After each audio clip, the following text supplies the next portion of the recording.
চাকরি জীবনে অন্যতম সুখের খবর ইনক্রিমেন্ট কিংবা মূল বেতন বৃদ্ধি। চলুন জেনে নেই কি পরিমাণ বেতন বাড়বে, কারা হবেন সবচেয়ে বেশি লাভবান। সঙ্গে আছি আমি রুকাইয়া জহির। আগামী বছর এশিয়া প্যাসিফিক অঞ্চলে মজুরি বৃদ্ধির হার এবং মুদ্রাস্ফীতির হারের পার্থক্য, যা বিশ্বব্যাপী গড় বেতন বৃদ্ধির পরিমাণ 1%-রও দ্বিগুণেরও বেশি।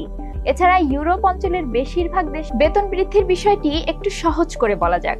ধরুন আপনার মূল বেতন বর্তমানে 10,000 টাকা, তাহলে আগামী বছর যদি 2.2% বৃদ্ধি পায় তাহলে আপনার মূল বেতন হবে 10,220 টাকা, যেখানে বৈশ্বিক গড় অনুযায়ী হওয়ার কথা 10,100 টাকা। ইউরোপীয় দেশগুলোর বেতন বৃদ্ধির তালিকায় পিছিয়ে থাকার অন্যতম কারণ স্বাভাবিকের চেয়ে কিছুটা বেশি থাকবে বলেই আশা করা হচ্ছে। চলতি বছর এশিয়া প্যাসিফিকের 12 দেশের মধ্যে 9টি দেশে সবচেয়ে বেশি বেতন বেড়েছে, বেতন বৃদ্ধির সম্ভাবনা রয়েছে।